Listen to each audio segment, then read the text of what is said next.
Hello everyone, I hope you are doing great.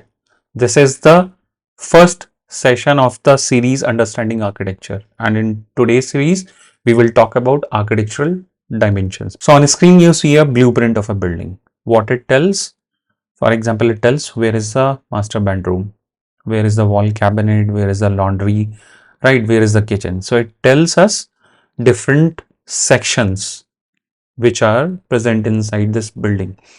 It have a lot of markings which tells that what is the width of it, what is the length of it, right? So there are a lot of markings, lot of information present in this blueprint. Why we are talking about blueprint? Because blueprint are like architecture diagrams or architecture documents, right? So if you do not have a very good blueprint, your house is not necessarily will turn out as expected. Same way, if you want to build a software, you need to have the right architecture diagrams, architecture documentations. And for that, you need to know what are the things which should go inside these documents or the diagrams, right? So you can you can compare a house with a software and a blueprint with the architecture diagrams or architecture documents. And as you already know, we will talk about architectural dimensions. There are 4 architectural dimensions which are very important for building a stable, good, as expected software, right? So one is architectural characteristics, second dimension is architectural decisions, logical components, and architectural style. Let's move to the next slide and see architectural characteristics as first dimension. What does it mean? So I'll start with example. So scalability is one of the example of architectural characteristics. Availability is another. Agility is one, right? And there are lot more other characteristics which a system can have. So basically these characteristics can be said as quality attributes of the system, or we can say these are the non-functional characteristics of a software. And when we decide the architectural characteristics, these are like must have properties of the system.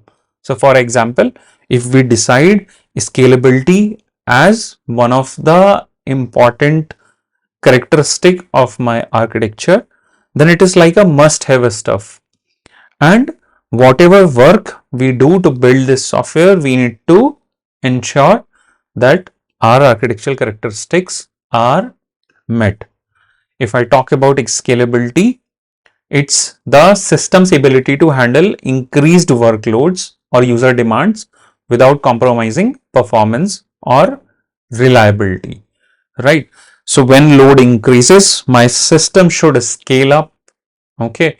And when we have decided scalability as the needed architecture characteristics, then we want our system to scale without any curves, automatically, right, without much chaos, and we do not want the performance to be impacted, and it should scale down also, right?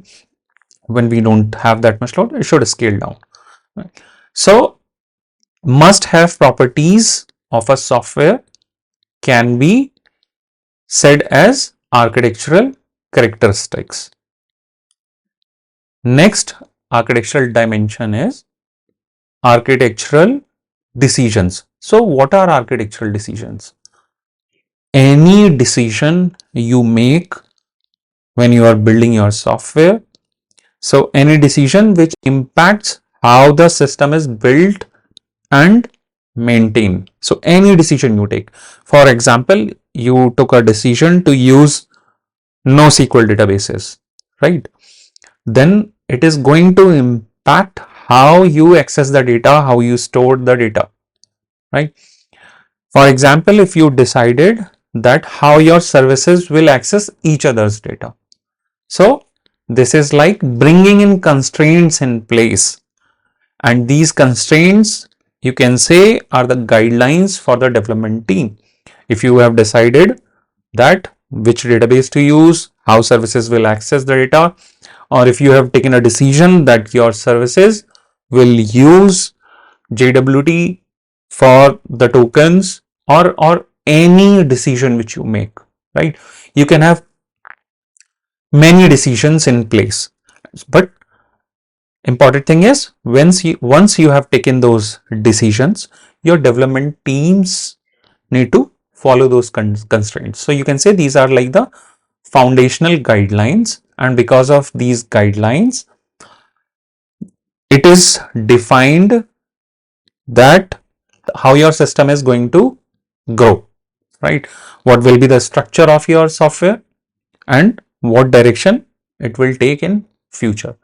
So any important decision which can impact the way your system is built and maintained, they can be called as architectural decisions.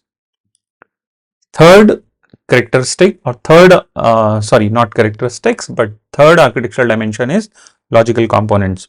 So for example, let's say you have one component which is supposed to process the payments, another component which is supposed to manage the routings, third component which is supposed to manage the reconciliation. Okay, so when you heard about these terms, there are two things which comes to your mind. One, lot of boxes on a diagram. Okay, on a sheet, you imagine three boxes talking to each other. You don't know what is very much inside them, but still at high level, you know there are three components. Okay, so when we talk about components, they necessarily need not to be a separate deployable artifact. For example, you have a monolith. Your whole code is in the same project, same deployable artifact, but you can have different packages, one package for payment, one package for routings, one package for reconciliation. So logical components you can think of as a group of functionality, or you can imagine as a code base, how your code base is structured. And generally in your high level diagrams, you see those blocks, right? So these are the logical components. Next is architectural style. So first I'll talk about examples. So one is layered architecture, microservice architecture, event driven architecture, or service oriented architecture. These are few of the examples. So these architectural styles defines the general structure of the system, right? Logical components also talk about the structure. Architectural style also talk about the structure, right? Then what is the difference between architectural style and logical components? So difference is, when we talk about logical components, first thing which come to our mind is the small boxes which represents the functionality. For example, order management. Okay, so we think in terms of a functionality, or we think in terms of how code base is arranged. So we are a bit low or bit inside the software, but when we talk about architecture style, we are not that deep inside it. We are talking from a bit above. So when, let's say I say I follow the event driven architecture. Okay, so it gives me a general idea that whatever the components, whatever the logical components are there in the system, they will talk to each other through events, right? So why architectural style is important? Because all these architectural dimensions, all these four architectural dimensions which we talked about, they do not work in isolation, right? So any architectural style we decide, it have capability to impact other dimensions. For example, it have a very strong influence on architectural characteristics. So let's say I decided to use microservice architecture or the event driven architecture, and my need was performance. I want my system to respond very quick, very high performance needs are in place. Then it may not be a good idea to break your system into too much microservices, right? So if you decide an architectural style, it will influence your architectural characteristics. So all these things needs to be in sync. So now we know about 4 important architectural dimensions. Now the question is, let's say we have to design a software from scratch, and I have to decide the architectural dimensions which I should choose, and if I pick and choose 2 of them, let's say I want to choose architectural style and I want to choose logical components. That's it. So will it work? So answer is no. If you ignore any of the architecture dimension, you may end up building a system, right? It will work in the short term, but in long term, it will start troubling you. Maybe it will not scale enough. Maybe it will not be easy to maintain, or maybe it will not able to meet the expected performance, right? So basically, we need a balance of the dimensions. If you see in this table, let me try to zoom it in like this. Okay, so this table give a very quick view that how one dimension can impact other dimension. So these are just examples, right? Because of the certain architectural characteristics I have decided, it may impact the database I choose. It may impact the design to meet the quality standards. It may impact the choice of architectural style. For example, I want my system to be very performant. I want to meet the very high SLAs. So maybe I may choose a monolith, or maybe modular monolith, or maybe microservice, but I will need to take special care of that, right? So architectural characteristics impact other dimension, right? It is impacting architectural style. Architectural style is the 4th dimension here. And what if we ignore this dimension completely? Let's say during our system design or system implementation, or when we were architecting the system, we do not thought about architectural characteristics at all. What will happen? Software might not meet important needs like scalability or security. Why? Because we never decided scalability as a characteristics. We completely ignored it, right? It may work initially, but could fail under real world conditions, because my system do not have any special characteristics or any characteristics we have not decided, right? For example, we have never decided that we should take special care of security, right? So we never designed our system in a way that how to process the data in the database securely, or how my data at rest should be encrypted. All that stuff we haven't thought about at all, because this was never a characteristics of our system which we have decided, right? If I talk about logical components, so for example, there are 2 logical components here: payment processing, user authentication.